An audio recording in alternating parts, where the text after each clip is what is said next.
Hello, welcome to another video of mine wherein I talk about books. Wow, amazing. I should probably come up with some sort of introduction that doesn't suck, but that'll probably never happen. January is somehow already over. Like, January is always the longest month. It lasts forever, but it's also over already. And I only read 4 books. I do feel kind of bad because, I don't know, I feel like I should have read more, but that's okay.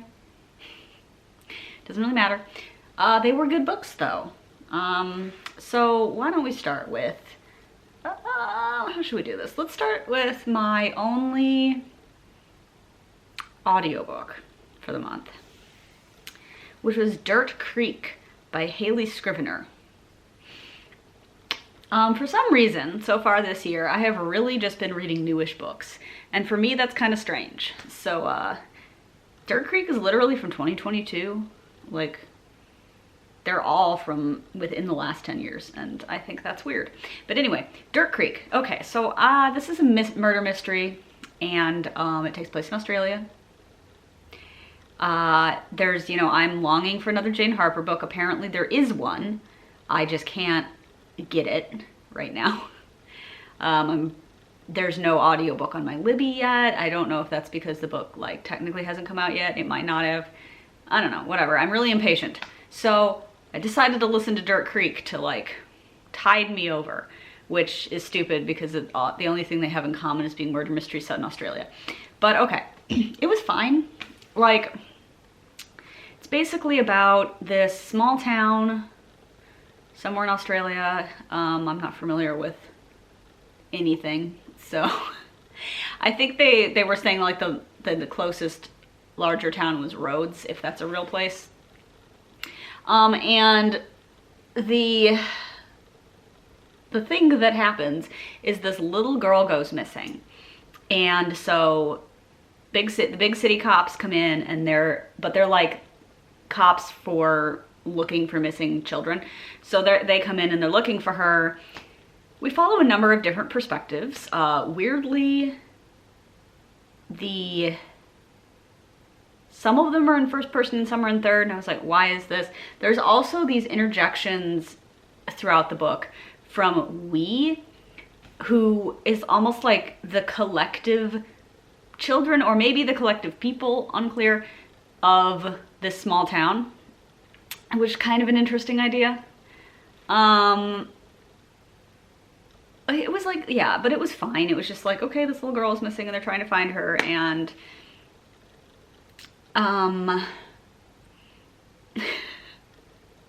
well, several of the perspectives were kids, which I didn't love, but I kind of warmed up to them over the course of the thing. There were several gay characters, which I always appreciate. The actual solution of where the girl was, what happened to her, the thing is that you actually know at the very beginning of the book, because it's the first thing you find out, is that her body gets found at the and then you kind of jump back to when she first disappeared. So you go through the whole book already knowing that she's dead, which is kind of an interesting choice. Or at least assuming that she's dead, that was her body that they found. I'm not sure if they made it explicit, but who else would it be, right? Oddly, this makes it now 2 books that I've read where the solution to the mystery involves but now I can't say because it'll be major spoilers, but yeah, do you care? Nobody watches my videos anyway. Okay, so spoilers, but it turns out that the friend of the mother accidentally hit the kid with her car and killed her, and it was great. This is the second book I've read after Local Woman Missing where somebody got murdered and by getting hit by a car. So I don't know, it's kind of interesting because it's oh shit, now what do I do? But she didn't obviously in either case do it on purpose. Well, Local Woman Missing had several other people die as well. It was a whole thing. That book sucked, by the way. I don't know why people are putting it on their favorites. I don't get it. It was not good, but fine. Dirt Creek was fine, okay? I am not going to remember it in the future, probably. I don't know what it is I want out of a murder mystery, but whatever is like the absolute pinnacle of murder mystery for me was not that, but it was fine. I did not hate it. I guess sort of on a theme, I read The Southern Bookclub's Guide to Slaying Vampires by Grady Hendrix. So this one, I mean, it's not a murder mystery, but it has elements, right? It's a horror novel, I guess would be the way to define it. And it's about a, sorry, the sun is shining in my face. It's about a housewife in, God, I think it was South Carolina, who starts suspecting something fucked up is happening, and that it's like connected to this new neighbor who has moved into, he's the nephew or the great nephew of like this neighbor of theirs. And it was, I really enjoyed it. I thought it was a lot of fun. Like, it went, you know, it went totally unhinged by the end. I really enjoyed that, honestly. And like, I like a vampire book, but I'm super picky about it. So I've only read a couple. Like, basically what I want out of a vampire novel is essentially what this book gave me, which is like using the vampire as a social critique, who also, the vampire has to be the villain. Like, I am not interested in the sad boy vampires. I am not interested in the tragedy of living forever or whatever the fuck. I don't care. Okay, I don't care. I want vampires who are the bad guys unambiguously, and we need to defeat them. And that is definitely what you get here. So basically, part of the thing is that like kids start going missing, or well, not actually going missing. Kids start like developing strange symptoms, possibly doing drugs, and then ending up killing themselves. But the thing is that they're all kids from like the poor black part of town. So a lot of the, you know, like the rich white people, which is what the book is mostly about, either they mostly don't know this is happening, or they just like cannot bring themselves to care enough to actually do something.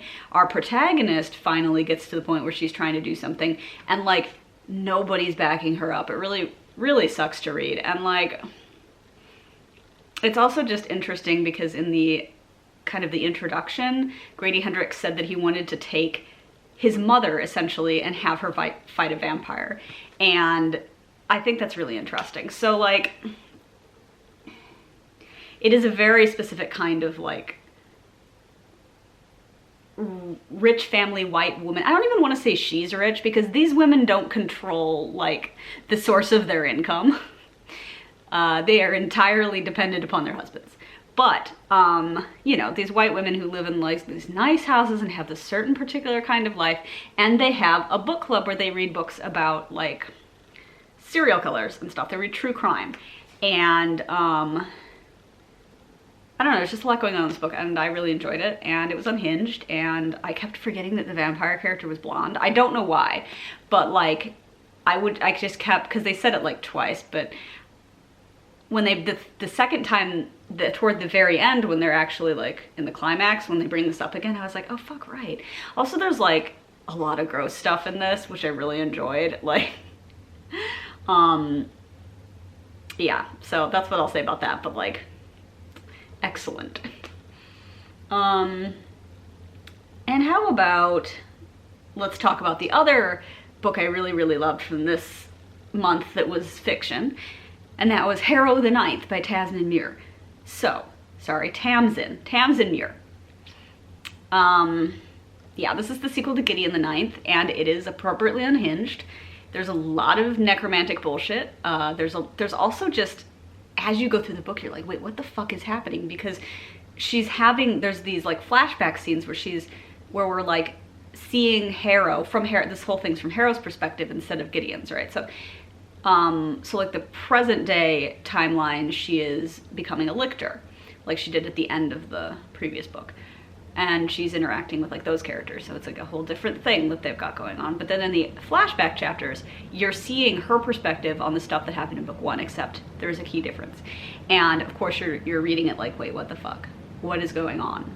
what is happening. Eventually this is explained, but it is wild. And I really enjoyed it. Like, it was just a lot of fun.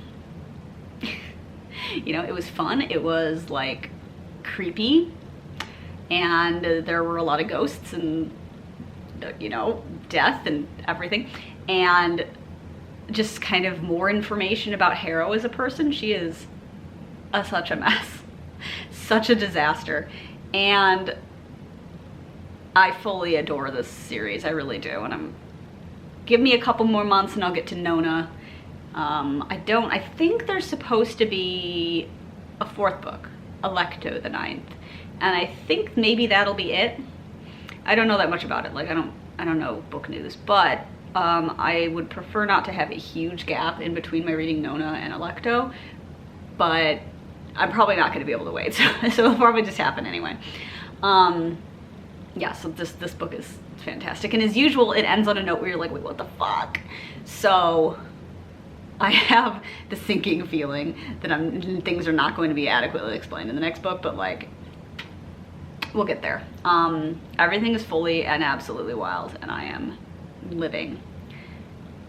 So that's 3.